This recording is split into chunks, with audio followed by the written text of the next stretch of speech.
Hello everyone. In this video, I will tell you how to avoid Mailchimp emails going to spam. Follow these instructions. 1. Create emails without promotional words, e.g., promotion, bonus, coupon.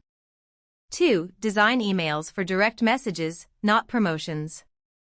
3. Create a landing page for promotional content and link it in your email. In your Mailchimp account. 1. Manage your audience dashboard. 2. Ensure audience name, email address, and default email subject are not promotional. 3. Verify your domain to add credibility.